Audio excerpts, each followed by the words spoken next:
కడప జిల్లా Pulivendula TDP incharge BTech Ravi సమావేశం నిర్వహించారు. ఈ సందర్భంగా ఆయన మాట్లాడుతూ సతీష్ రెడ్డి వ్యాఖ్యలపై బీటెక్ రవి మండిపడ్డారు. సతీష్ రెడ్డి వెంట వెళ్లింది 5% క్యాడర్ మాత్రమే, 95% క్యాడర్ తనతోనే ఉందని అన్నారు. లోకల్ బాడీ ఎన్నికల్లో పోటీకి భయపడే పారిపోయిన వ్యక్తి సతీష్ అని విమర్శించారు. ఫ్యాక్షన్ నేపథ్యం ఉన్న కుటుంబం తనదని అన్నారు. వైఎస్ రాజారెడ్డి హత్య కేసులో నీ పేరు చంద్రబాబు పుణ్యాన్ని తొలగించిన విషయం గుర్తులేదా అని అన్నారు.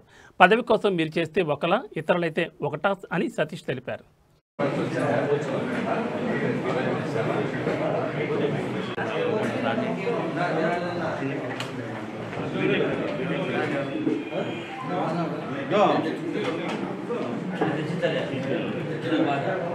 ఓకేనా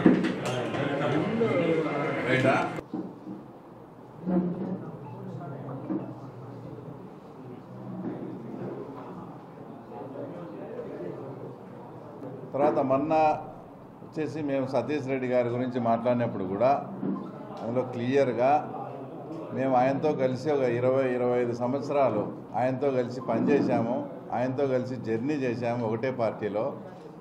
తర్వాత ఆయన్ని ఏదన్నా విమర్శించాలంటే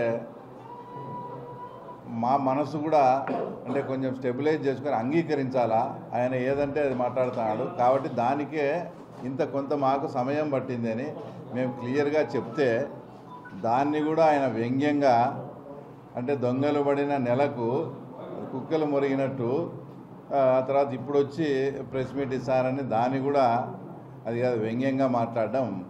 ఇది అసలు అందులో ఆ సామెత కూడా తప్పే. ఆయన చెప్పింది దొంగలు పడిన 6 నెలలకు అనేది సామెత, అది కూడా తెలియకుండా దొంగల వల్ల నెలకు అన్నాడు. సరే ఏదైనా మేము కాదు మురిగేది, లోకేష్ అనే ఒక ఏనుగును చూసి ఆ తర్వాత వైఎస్ఆర్సీపీ మీలాంటి కుక్కలంతా కూడా ఆ ఏనుగును చూసి మరుగుతున్నారు అంతే తప్ప మేమేమి దొంగల పడిన 6 నెలలకు కాదు. మేము క్లారిటీ కూడా ఇచ్చాం. మీ మీద మాట్లాడాలంటే కొంచెం మాకు కూడా అంటే కొంచెం అది సమయం తీసుకోవాల్సి వచ్చింది, ఎందుకంటే ఒకటే దాంట్లో పనిచేసినాం కాబట్టి. తర్వాత నా గురించి వ్యక్తిగతంగా రామలింగారెడ్డిని ఏదో హత్య చేసి ఏదో పదవి కోసం అది ఇదని మాట్లాడాడు. అంటే ఇప్పుడు కొత్తగా ఏందో అంటే నువ్వేదైనా చేసి నేను రిటాలియేషన్ చేస్తానో లేదంటే నాదేందో నన్నేదో ఒక ఫ్యాక్షన్ టైప్గా సృష్టించాలనో ఇతను ఇప్పుడు ఏంది మా ఊరే ఫ్యాక్షన్ నేపథ్యం ఉండే ఊరు, మేము ఫ్యాక్షన్ కుటుంబం నుంచే వచ్చినామని నేనే బహిరంగంగా చెప్తాను. ఆయన ఇంకోటి కూడా మర్చిపోయినాడు, అంతకుముందు మా ఊరు పెద్దరవెన్న మీద కూడా అటాక్ జరిగింది, అవన్నీ కూడా ఆయన మర్చిపోయినాడు.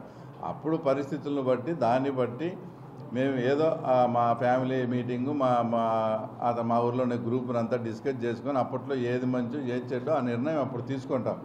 నిజంగానే ఒక మర్డర్ కేసులో తర్వాత ఉంటానే ఆ మర్డర్ కేసు నా మీద పడేటట్టయితే నాకు కోర్టు క్లీన్ చిట్ ఇచ్చింది. అలాగైతే అసలు వైఎస్ రాజారెడ్డి హత్య కేసులో సతీష్ రెడ్డి వచ్చేసి ముద్ద ఎఫ్ఐఆర్లో ఉన్నాడు. అటప్పుడు ఆయన నాకు ఆపాదించినట్టు తర్వాత వైఎస్ రాజారెడ్డి హత్యతో కూడా నీకు సంబంధం ఉంది అంటే ఈరోజు ఆయన ఒప్పుకుంటాడా? మరి ఆ రోజు పార్టీలో ఉండే వీరారెడ్డి గారు, వాళ్ళ మామైనటువంటి రాజగోపాల్ రెడ్డి గారు, తర్వాత కందుల శివానందరెడ్డి గారు, మేము అందరం కలిసి చంద్రబాబు నాయుడు సతీష్ రెడ్డికి నిజంగా సంబంధం లేదని చెప్తే చంద్రబాబు నాయుడు పుణ్యాన ఆ రోజు ఆ వైఎస్ రాజారెడ్డి హత్యలోంచి ఎఫ్ఐఆర్లో ఉండే పేరు ఆ తర్వాత నీ పేరు కూడా చంద్రబాబు నాయుడే తొలగించిన విషయం కూడా మరొకసారి నీకు గుర్తు చేస్తాను. ఇంకా పదవి కోసం ఏదో మర్డర్ చేసినారన్నట్టు మాట్లాడినాము. అంటే మీరు చేసేమో సంసారము, మేము చేసే తర్వాత వేరేదే. ఇదే ఎంపీపీ పదవి కోసమని మాట్లాడినాడు.